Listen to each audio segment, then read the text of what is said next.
You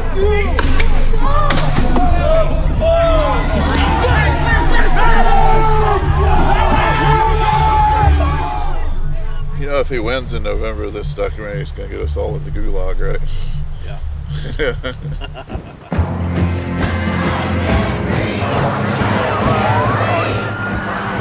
My name's Sean Davis. I spent 12 years in the military. Went to Operation Uphold Democracy in Haiti, where we did crowd control and riot control with the United Nations. And then I spent years in Germany as a military police officer doing law enforcement. In January of 1999, I left the military. But then September 11th happened. And the day after September 11th, I re-enlisted into the Oregon National Guard.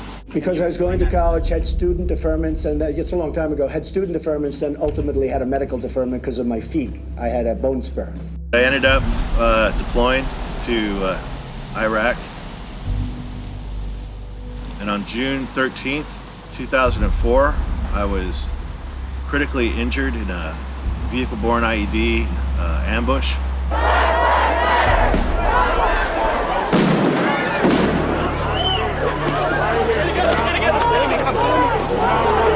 I saw the peaceful protesters at Lafayette Square in DC get gassed for a photo opportunity.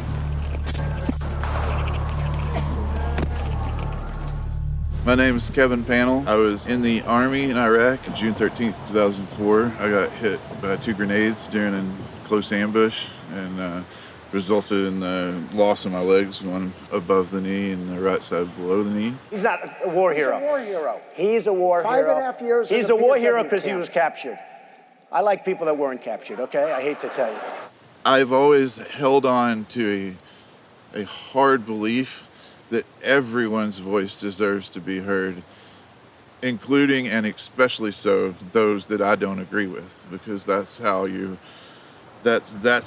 learn from one another. I got a call from my good friend Kevin Panel. He had both his legs blown off with a grenade attack in Baghdad on the same day I got injured. And he called me up that night, and I just hear the desperation in his voice, and he said, "This is not the America that I bled for. This is not the United States that I sacrificed for. Sean, we need to do something." It goes directly against everything that I thought that I fought and bled for, and everything that I thought that I saw other guys give up everything for. And I just, it's hard to sit idly by and watch this happen.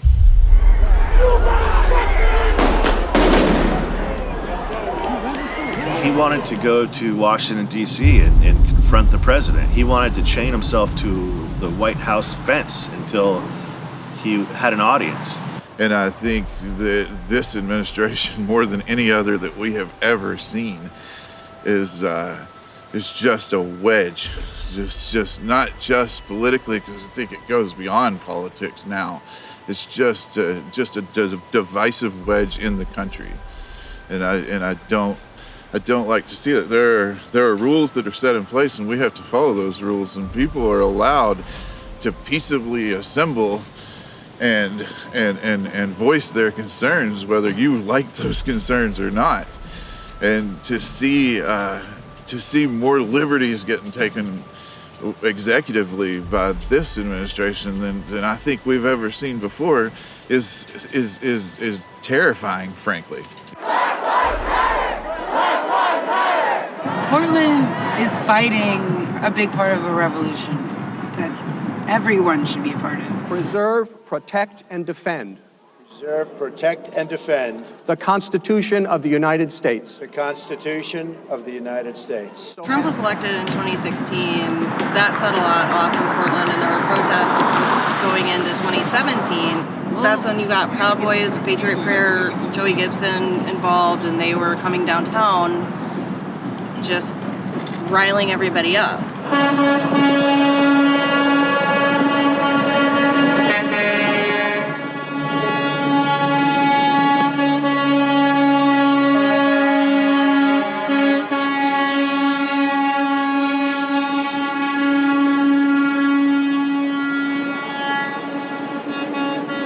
Portland is is a disaster. It's been a disaster for many, many years.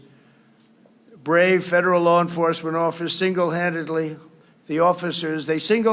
saved the federal courthouse in Portland from lawless rioters and agitators and anarchists. That's what they are. For people who don't live in Portland and they watch the news and think Portland's just a smoking crater in a war zone with getting looted, what would you tell them? Here's the thing. I stood with NBC News right at the height of the federal occupation, and I was kitty corner on the backside of the Justice Center and of the courthouse at the World Trade Center. Not a lick of graffiti on it. You can walk 1 block west to the Portland building, which is an administrative building. There's not a single tag on it. Yeah. This is not indiscriminate violence. This is not indiscriminate looting. Yeah. This is a focused, targeted effort to draw attention to the injustices in our criminal justice system. And so when you look at that, sure, I call it riot porn. National mainstream media really loves to look at it, and they will actually jump from city to city, regardless of who's doing it, as long as they can get that footage. But for Portlanders, it's really about keeping this place safe for everyone. Anywhere you go in town is quite beautiful. There are Black Lives Matter signs in every front yard. Beautiful murals, too. There's murals, there's art, and we're together. There's just a few outliers who don't really know how to frame the story, and the mayor's one of them when he calls Black Lives Matter demonstrators attempted murderers because they set a fire in a trash can. That draws Trump right at us. Yeah. A leader doesn't tweet about how Portland is on fire when he's never been here. Yeah. Get down here yourself. Show me the fire. You said this started long before Lafayette. No, well, this started in like 1935. Well, yeah. Hitler's people used to go to left-leaning cities in Germany and start fights. And then that way Hitler could say that only the Nazis could stop these fights. Do you think Portland's going to be a Reichsstadt? I think Portland will be one of the last holdouts, and the cities similar to that have a strong sense of local government and strong sense of local identity separate from that of the federal government. And I don't mean that in a libertarian, constitutionalist kind of way. I think that other cities that are under the, that are more in agreement with the current regime are far more danger of quietly sliding into problems. But I think there's going to be a lot of focus on Portland and similar cities that still have such a vibrant vocal community. They're going to be hammered on. There was a brief restraining order against the Portland police, actually using tear gas, which expired. So they still threaten to use it all the time. He forgot that we have the right to seek redress from our government. I have lived here for over 30 years. I have participated in hundreds of protests. I've even organized hundreds of protests. Never once have I seen the community have to put bike helmets on, gas masks, protective gear to go and exercise your free speech rights. So I am so proud of Portland, let me say, right? Because after that first night, and it was just a couple of hundred people, the protest was starting to die down. After having tens of thousands of people on the street every night, it was just starting to die down. And after that first night, there's twice as many people the next night, right? And then a mom's group formed. My name's Ellen Urbani. I live here in Portland.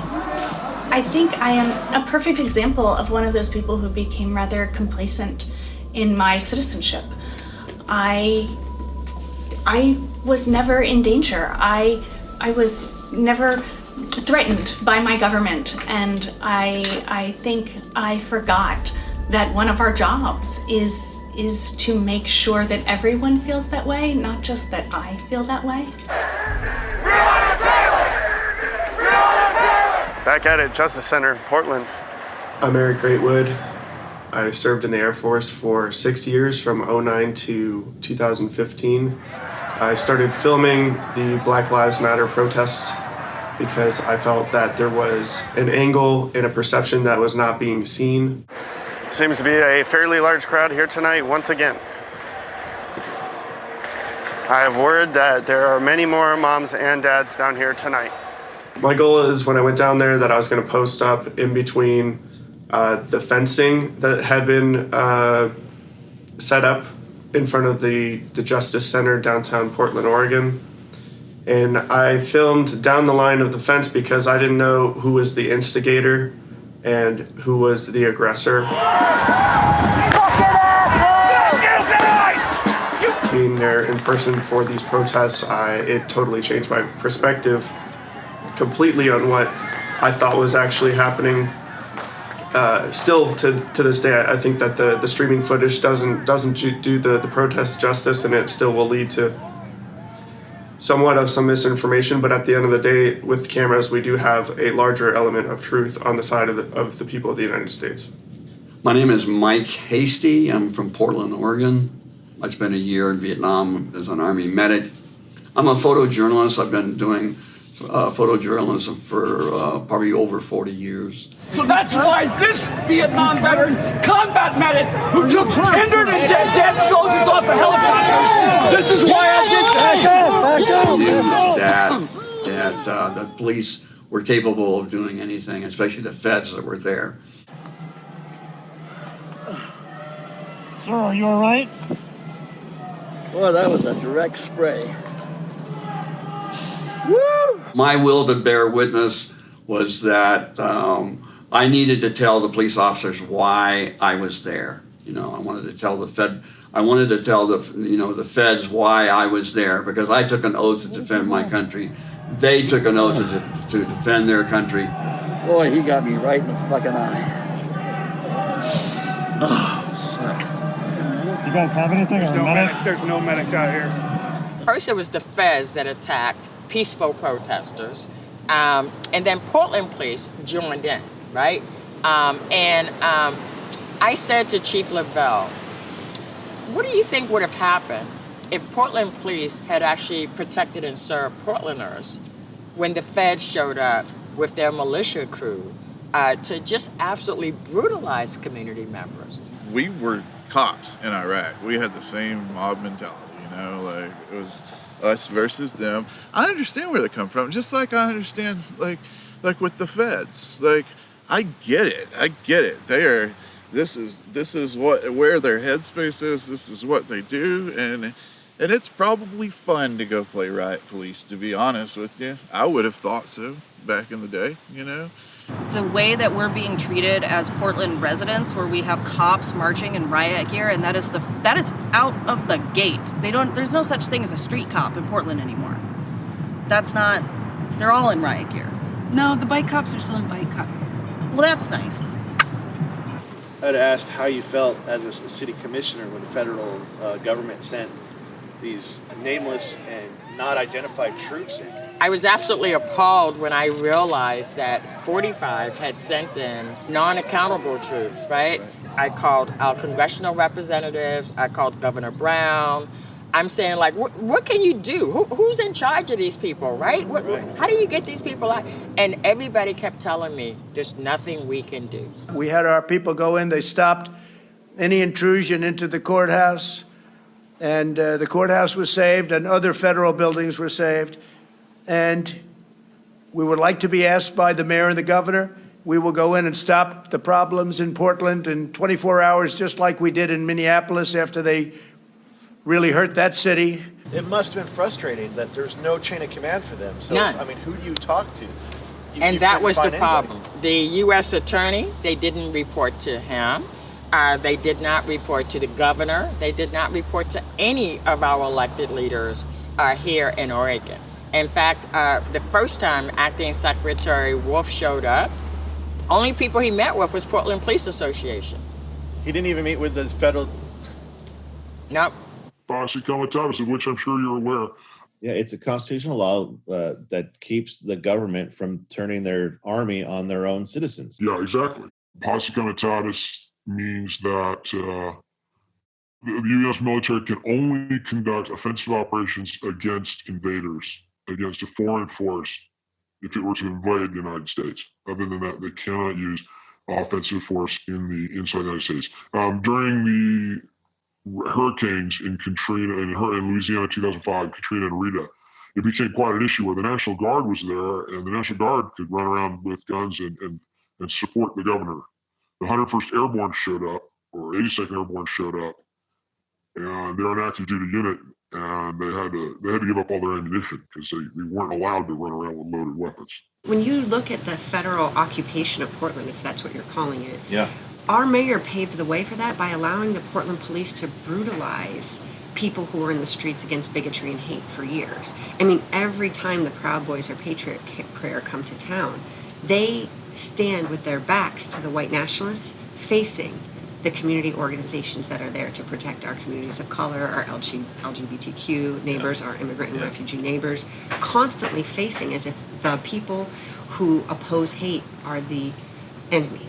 Yeah. And there's this dynamic in which 82% of Portland police officers don't even live here.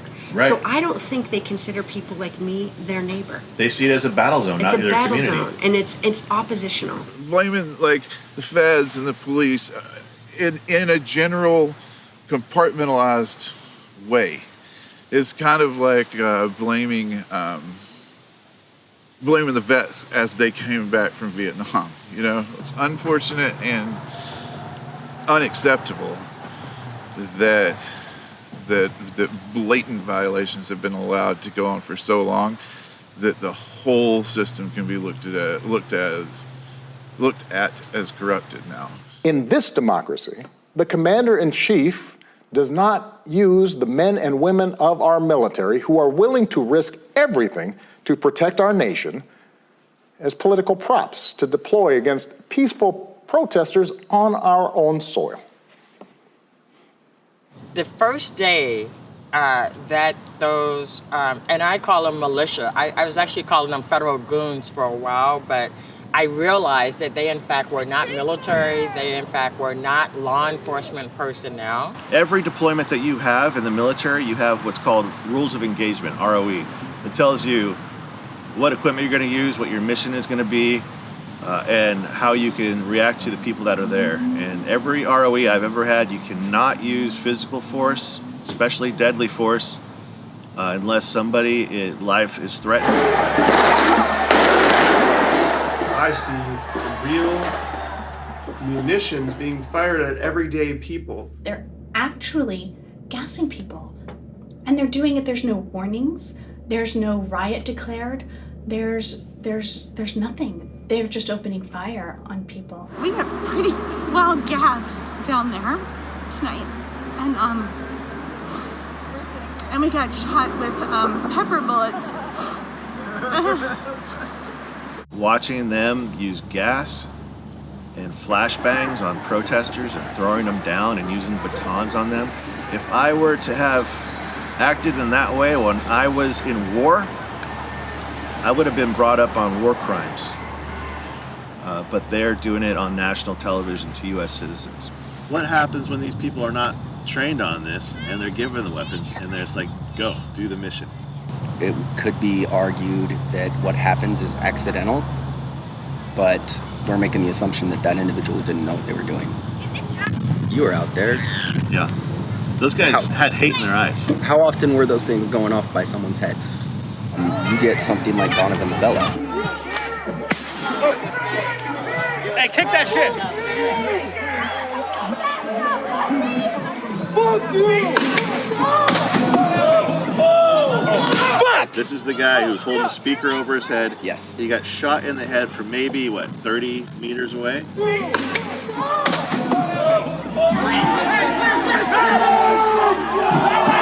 It broke his skull. He just wanted to add his voice to the protest. He did not do anything that would call for that response. Same with Mike Hasty. This is why I did that! Back up! He didn't do anything to get sprayed in the face. All he did was try to talk truth to power. Same with Chris David, the Navy veteran who was beat with batons and then gassed in the face. And we can keep going on. The wall of moms. We got shot too, like with, I think it was the flashbang grenade that they shot at us. I think what happened is that they saw that I had a broken foot. there's the broken, well, I have a broken ankle. And so they shot my other foot. They were standing right in front of me and just, sorry, it hurts. They shot the other foot and I think it's broken. Now, you tear gas moms in Portland, you picked a fight, right? And you know what's worse than making a Portlander mad? What's that? Joe. It's telling a Portlander what they can't do.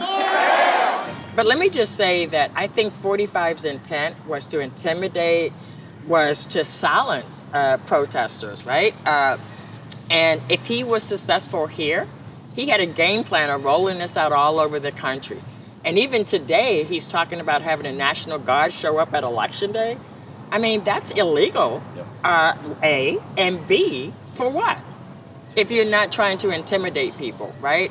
And I knew that it wasn't military because I knew military have a chain of command and they are prohibited from violating the Constitution. So as a former Navy person, I said, these are not military people. People kept saying, oh, yes, they are. No. These are not military people, right? Where did these guys come from? That's what I want to know, because Joanne Hardesty, the city commissioner, she tried really hard to find out who's in charge. And she went to all the congressmen and FBI and all these other government agencies, and she couldn't find anybody who was in charge. We don't know who they were. They had no name tags and no organization. Yeah, my understanding that the majority of the federal law enforcement guys who were in Portland were from BORTAC, were basically the SWAT team of Border Patrol. Who were the federal troops? From the best that we can tell, there's a mix of BORTAC, which is going to be Customs and Immigration, Special Forces essentially. Those were the guys that were dressed up very much so, looking like they were military contractors. As well as Marshal Service. The uniform side of the Marshal Service, the same folks that serve felony warrants and do fugitive apprehension. There's Department of Justice has their own group out there. The Marshals were out there, a few. Plus some folks from Federal Protective Services, which are glorified security guards for the court system. And then one of the largest ones is actually the Federal Protective Services, who also happen to be one of the largest federal groups that contracts those positions. So contracts is in. So they had contractors out there? Yes. They didn't come from just out of the blue. I mean, there had to be a process of gathering these people up for a specific purpose. You know, I work as for a range training complex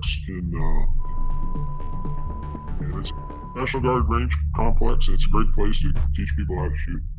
We do provide ranges for law enforcement agencies, and the prison system, Bureau of Prisons, is there as well. But it was really interesting in January and February when BORTAC showed up with Special Forces groups, and they were training together. And it was interesting to see, again, role players as civilians being snatched off city-like training areas, mount sites, and then to see that happen in Portland with the same people. Interesting. With high altitude drones, snatch and grab training, everything that they did there, you saw it on television in Portland. Yeah, well, the snatch and grab is one thing, and that's something you can teach inside, but the actual coordination, the communications, and then to see in CNN afterwards that the Special Operations aircraft was orbiting over Portland. Trump started training troops in February, months before George Floyd was killed. What was he training these troops? He knew he couldn't use the military because of Posse Comitatus. He knew he couldn't use the National Guard because of the chain of command structure and accountability and just the military ethos. He needed to be reminded of that one, but yes. Yeah. And so now he decides, well, what can I do? I'm going to use all these different federal, he's using federal corrections officers, Border Patrol tactical teams, U.S. Marshals, and he's putting them all together, and now he created a private army. And for what? A common view of some people is that it wasn't going to be Portland first, that it was going to be Seattle, but Chop Chaz ended up getting dealt with in its own way. Yeah, the mayor took care of it. As they should have. Yeah. It should have been, whether or not it went any way that anyone agreed, but that leadership stepped up to that role. And so since it was in Seattle, it moved to Portland. It was not a mistake that they sent the militia to Portland. Portland is known worldwide for protests, right? We protest everything in Portland, so that's not a surprise. I think the intent by 45, quite frankly, was if they could intimidate and silence Portlanders, then they could take this militia all over the country, especially into predominantly black communities. Because if you looked at the list that they were headed to, I was like, oh my gosh. They want every city to be a Portland or to be a Chicago, which is totally out of control, and we're waiting for the mayor. We've sent people in to help them from an intelligence standpoint, but we're waiting for them to call the governor, the mayor. We could do a very good job in Chicago. Nobody's ever seen anything like that. What do you think Trump was preparing for? For the election cycle, he needed civil unrest in cities that don't agree with him, so he could put it down to show his base how strong he is on law and order. You know, by creating the opposite. Create conflict. I mean, what? We've had protests against what happened with George Floyd in almost every city in the United States. There have been Black Lives Matters. I won't even call them protests. Candlelight vigils, for instance. You know, in several cities in Trump-friendly states, people went out. They had a memorial service. There were people that spoke. They protested. They did everything a protest can do, and not one thing happened because it wouldn't have been news and it wouldn't be politically expedient. Whereas the cities and states that are quote unquote against Trump and against the current administration, or might be for a competitor, all of a sudden it seems odd to me that that's where the federal law enforcement guys are showing up. There's the same reason why everyone that is being picked up by DHS or is being arrested, everyone's Antifa. Well, what's the general consensus, the misguided view of who Antifa is outside of Portland, outside of the West Coast? You know? There are people who dress in all black that hate America and want to just create anarchy across the country. Damn commies, right? Yeah. It's just the dictator playbook. Create a problem, make sure you're the only one that can solve it, and you're the only person that can make sure it doesn't happen again. Left-wing violent extremism poses an increasing threat to our country, and we stop it. You have no idea how much we stop, but it's an ideology we have to stop. You are risking this. What message do you hope gets out from you risking? Well, I think anybody in a position of responsibility, anybody in a position of having a power, anybody who has a power of arrest, anybody who has a rifle in their hands is a member of the military. You know, he theoretically has a mandate to take someone's life. That is a power and a grave responsibility, and along with that goes an equal responsibility to speak up for wrong and use those authorities for the good of the people. You don't work for your boss, you work for the people. And that is what you cannot forget. And if you see an inequity, if you see a wrong, you stand up. And make no bones about it, the people I work for know exactly how I feel. You know, I have been the one progressive in the room. And you know, I don't mind speaking up. It will catch some grief. You know, will I catch some grief? I'm sure I will, but I wouldn't break a law. I wouldn't break a law to it's not, you know, I wouldn't break the law, but I will speak out to the best of my ability. And I encourage everyone else to, provided they stay within the rules, within the regulations, not the unwritten rules that say keep silent. We're not the mob. We don't do omerta, you know, no way. Yeah, but whistleblowers, especially in this last year, don't have a really good record. Yeah, you know, and I speak. Honestly, I can retire faster than they can fire me. I'm kind of in a good position that way.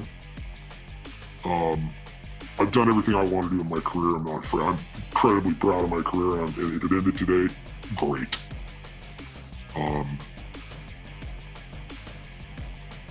But no one should be afraid to speak up, however they can, safely.